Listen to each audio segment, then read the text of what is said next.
Hi, Johnny Red here. Well, the battle lines are being drawn. Nobody can sit on the fence any longer. As George W. Bush said, either you're with us or you're against us, or something to that effect. It's getting to the point that you have to either be 100% in support of BLM, and by extension, Antifa, socialism, the Democrats, or you're a fascist, a Nazi, a white supremacist, a racist, bigot, hater, etc. In fact, if you're white, even if you profess total allegiance to social justice and ending racism, you are not believed by the left unless you prove it by becoming an ally, which means actually working for BLM, Antifa, and proclaiming your hatred of Trump and everything he stands for, including the American flag, our founding fathers, and our entire white supremacist system, which means our laws, our government, and our way of life for the past 200 plus years. You are either for the revolution, or you are KKK, Hitler, and the enemy of all oppressed peoples everywhere, which means everyone but whites. These are the ingredients for starting a race war, and it appears that it is already underway. I don't see it abating until one side wins decisively. I have a couple of articles here to show you today that illustrates this. First one is from an online magazine called the BizPac Review, or BPR for short. I'll just go through it here and read along with me here. The headline says, "Fuck the white people. BLM activists terrorize diners in Pittsburgh and steal drinks and scream obscenities." With polling showing support for Black Lives Matter tanking faster than television ratings for the LeBron James-led NBA playoffs, activists in the movement marked the Labor Day weekend by terrorizing white people Saturday in Pittsburgh. After more than 3 months of so-called racial injustice protests orchestrated by Black Lives Matter, protesters are falling back on the radical civil disobedience. I take issue with that. I wouldn't call it civil disobedience because it's not civil. Anyway, in order to draw attention, for the second time in as many days, diners were set upon by the mob. As seen in the video below, a BLM activist with a bullhorn is screaming at white diners sitting outside a restaurant. "You're an embarrassment," he yells. Another militant walked right up to a table of an elderly white couple and said, "Fuck 12 and fuck white people who built the system." 12 is a reference to law enforcement. He continued his verbal assault by laughing in their face before flipping them off as he walked away. That spectacle was followed by a large woman boldly walking up and taking the beer off the table and chugging it.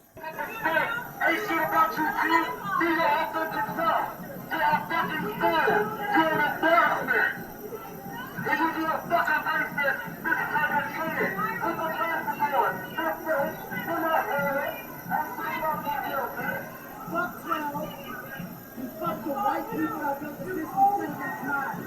You old dick.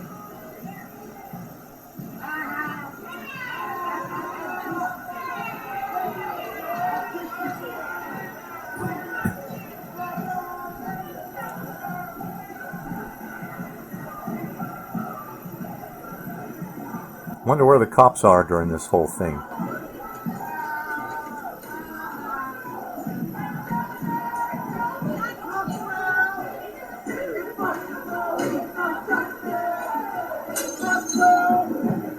If this were still a society where the rule of law prevailed, those people would have been thrown out on the rear. They would have been in the slammer within an hour, all of them.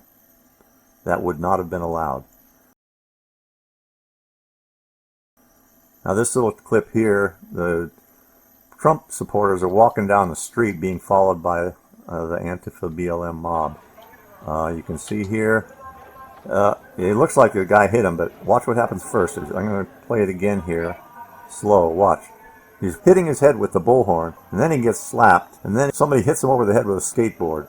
If he didn't have that helmet, he would have had a bad head injury there.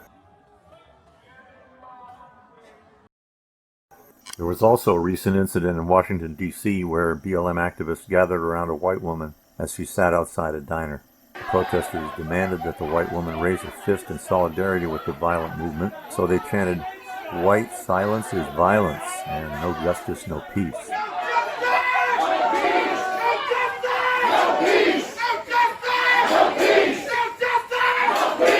The irony of white people being targeted was noted by Brandon Straka, who is behind the walkaway movement, encouraging Democrats to leave the party. As noted in the tweet below, Straka said BLM is the oppressor, not the victims. And here's the tweet. It says, "The entire premise of BLM is that black people in America get no justice. I have personally witnessed and experienced them beating, stealing, destroying property and events with zero consequences. There is no justice for good people. BLM is the oppressor, not the victim." Straka found himself being attacked by BLM protesters Saturday in Dallas.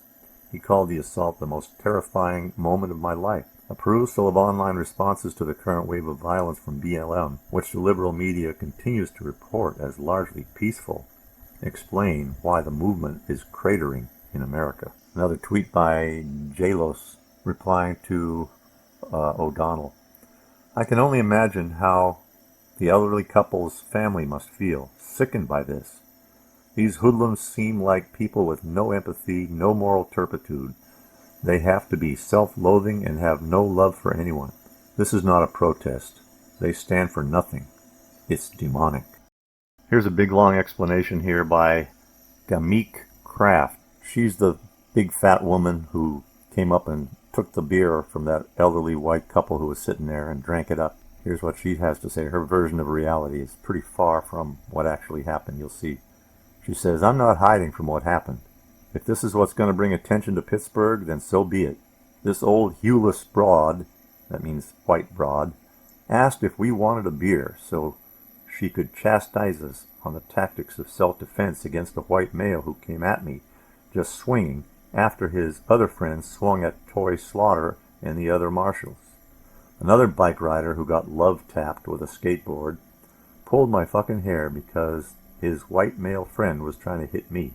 These men claim their friend is autistic, which can always be the case, but so am I, and a few of my martial comrades. So we immediately sympathized and stepped back from the violence.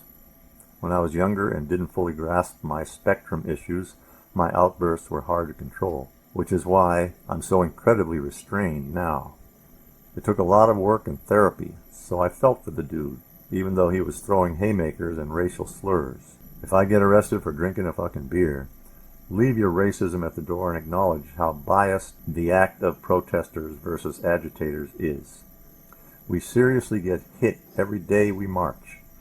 Hueless aggression is escalating because the white moderate has decided we don't need to fight for our rights anymore. When I drank the beer, the lady said, "Go ahead, you can have it." There's no law on planet Earth that I broke other than the one they're going to look real hard for. That's the mad diary life of a protester. Going to jail for talking into a microphone while people dying is hella illegal and racist as fuck, and I find it wildly hilarious that they're actually trying to make this a crime. How fragile, privileged can you be not to want to be disturbed for 8 minutes while you eat so bad that you want to put folks in jail over it? And fuck the woman who posted it with the false narrative. I wonder if the oinkers are going to do anything about the death threats that are now coming in. Protest isn't supposed to be cute. Marches down the street with adorable photo ops to be used for Facebook profiles. I'm here to disrupt. Period. Okay, well, there you go. That's the radical mindset.